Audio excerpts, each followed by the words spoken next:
बिस्मिल्लाहिर्रहमानिर्रहीम। अस्सलाम वालेकुम class. This is your chemistry teacher Hifza Tabassum. और आप सबको जैसे कि पता है कि हमने चैप्टर नंबर 1 स्टार्ट किया हुआ था। आज हमारा चैप्टर नंबर 1 का लास्ट लेक्चर है, जिसके बाद हमारा चैप्टर 1 कंप्लीट हो जाएगा। आज हम पढ़ेंगे ऑक्साइड्स के बारे में और पोजीशन ऑफ हाइड्रोजन के बारे में। ऑक्साइड्स क्या होते हैं?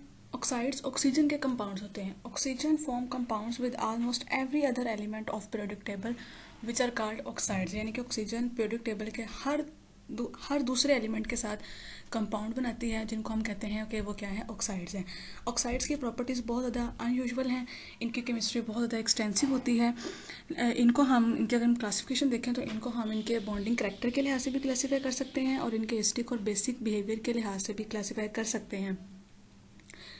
लेकिन इस चैप्टर में आज हम सिर्फ डिस्कस करेंगे इनकी क्लासिफिकेशन, जो कि एसिडिक और बेसिक बिहेवियर पर डिपेंड करती है। हम सबको पता है, जैसे कि हमने प्रीवियस लेक्चर में भी पढ़ा था, कि जो नॉन मेटल ऑक्साइड्स होते हैं, नॉन मेटल जो ऑक्साइड्स बनाती हैं, वो एसिडिक इन नेचर होते हैं और वो वाटर में डिजोल्व होकर एसिड यील्ड करते हैं। जबकि जो मेटल ऑक्साइड्स होते हैं वो बेसिक इन नेचर होते हैं और वो वाटर के अंदर डिजोल्व होकर बेसिस यील्ड करते हैं। ये हमने metallic and non metallic character वाले टॉपिक में भी पढ़ा था। एसिडिक और बेसिक ऑक्साइड्स आपस में एक दूसरे के साथ मिलकर हमारे पास साल्ट बनाते हैं, Na2O और SO3 हमारे पास एसिडिक ऑक्साइड है, Na2O हमारे पास बेसिक ऑक्साइड है और इन्होंने मिलकर Na2SO3 साल्ट बनाया है। एसिडिक और बेसिक ऑक्साइड्स के अलावा हमारे पास एक और टाइप होती है एम्फोटेरिक ऑक्साइड्स की। एम्फोटेरिक ऑक्साइड्स क्या होते हैं? जो एसिडिक प्रॉपर्टीज़ भी शो करते हैं और बेसिक प्रॉपर्टीज़ भी शो करते हैं। अब हमारे पास जो ग्रुप 1A और ग्रुप 2A है, यानी कि alkali and alkaline earth metals, इनमें बेरिलियम के अलावा जितने भी ऑक्साइड्स हैं वो सब बेसिक इन नेचर हैं और इनके पास O-2 होता है। O-2 आयन की प्रोटॉन को एक्सेप्ट करने की एफिनिटी बहुत ज़्यादा होती है और ये एक्वस सोल्यूशन में, यानी कि वाटर में, ये अलोन एग्जिस्ट नहीं करता। ये वाटर से प्रोटॉन यानी कि H पॉजिटिव को एक्सेप्ट करके OH नेगेटिव बना देता है। जो नॉन मेटल्स के ऑक्साइड्स हैं, जैसे कि carbon, nitrogen, phosphorus and sulphur, ये एसिडिक होते हैं और वाटर में ये वाटर के साथ डिजोल्व होकर एसिड्स यील्ड करते हैं। अब जो हमारे पास लेस इलेक्ट्रोपॉजिटिव एलिमेंट्स हैं, जो जैसे कि बेरिलियम हो गया, जिंक हो गया, एल्यूमिनियम हो गया, बिस्मिथ हो गई, इनके ऑक्साइड्स जो हैं वो एम्फोटेरिक इन नेचर होते हैं। For example beryllium oxide, zinc oxide, aluminium oxide and bismuth oxide. और ये बेस के साथ एज एन एसिड एक्ट करते हैं और एसिड के साथ एज एन एक्ट करते हैं। यहाँ पे हमारे पास जिंक ऑक्साइड के एग्जांपल है। जिंक ऑक्साइड जो है वो एम्फोटेरिक इन नेचर होता है। जिंक ऑक्साइड ने H2SO4 एसिड के साथ एज एन बेस एक्ट किया और जिंक सल्फेट साल्ट बनाया प्लस वाटर बनाया। जबकि जिंक ऑक्साइड ने बेस NaOH के साथ एज एन एसिड एक्ट किया और हमारे पास एक कम्प्लेक्स कंपाउंड बनाया।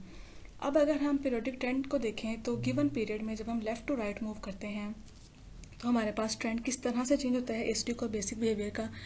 लेफ्ट टू राइट मूव करते हुए लेफ्ट पे strongly basic, then weak basic, then amphoteric, then weak acidic और फिर एक्सट्रीम राइट पे जाके हमारे पास स्ट्रॉन्ग एसिडिक।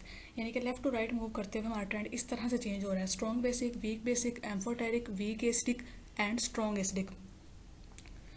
अगर हम ग्रुप की बात करें तो मेन ग्रुप में जब हम टॉप टू बॉटम मूव करते हैं तो मेटल ऑक्साइड्स यानी कि बेसिक ऑक्साइड्स का जो ट्रेंड है वो इंक्रीज होता है। आपके पास एग्जांपल है, एक ट्रेंड लिखा हुआ है बेरिलियम, मैग्नीशियम, कैल्शियम, स्ट्रोंशियम और बेरियम का, जिसमें बेरियम का ऑक्साइड जो है वो सबसे ज़्यादा बेसिक है और बेरिलियम का सबसे कम है। लेकिन ये ट्रेंड ट्रांजिशन एलिमेंट्स के लिए रिवर्स होता है। अब अगर हम बात करें ऑक्सीडेशन स्टेट की, तो मेटल की ऑक्सीडेशन स्टेट भी हमें उसके एसिडिक और बेसिक करैक्टर के बारे में बता रही होती है। एसिडिटी इंक्रीज करते with increase in oxidation state. और यहाँ पे हमारे पास मैंगनीज के डिफरेंट ऑक्साइड्स का एक पीरियोडिक ट्रेंड दिया हुआ है, जिसमें ऑक्सीडेशन स्टेट के इंक्रीज करने से एसिडिटी इंक्रीज कर रही है।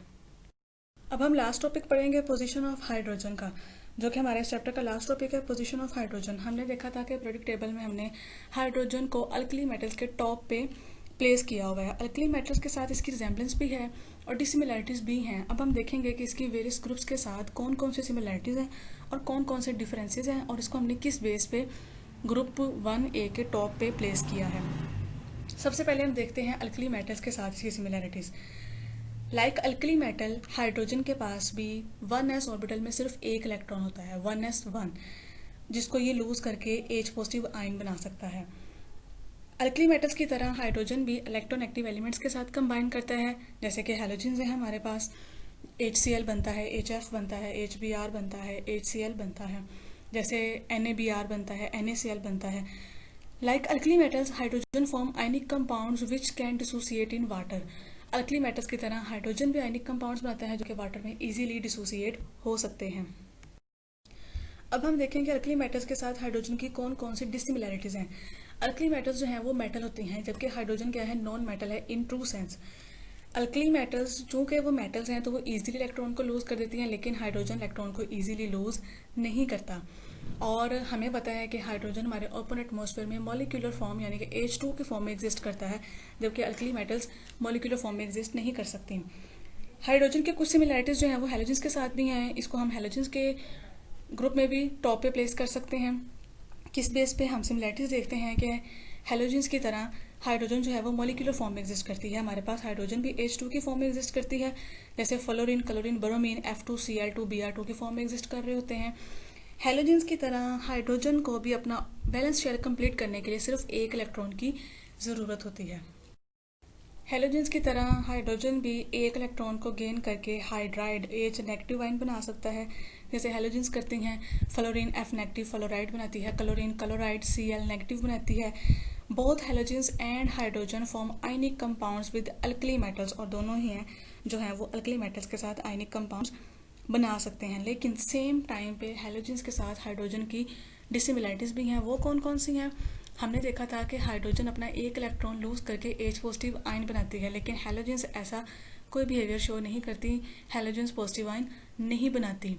ऑक्सीजन के साथ कंबाइन होकर हाइड्रोजन जो ऑक्साइड्स बनाती है वो ज़्यादा स्टेबल होते हैं, लेकिन हैलोजन्स के पास ये प्रॉपर्टी मौजूद नहीं है.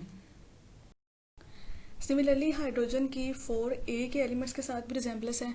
वो कौन सी रिजेंबलेंस है? Both have half filled valence shell. हमें पता है कि हाइड्रोजन के वैलेंस शेल में एक इलेक्ट्रॉन होता है और इसको अपना वैलेंस शेल कंप्लीट करने के लिए मजीद एक ही इलेक्ट्रॉन की ज़रूरत होती है.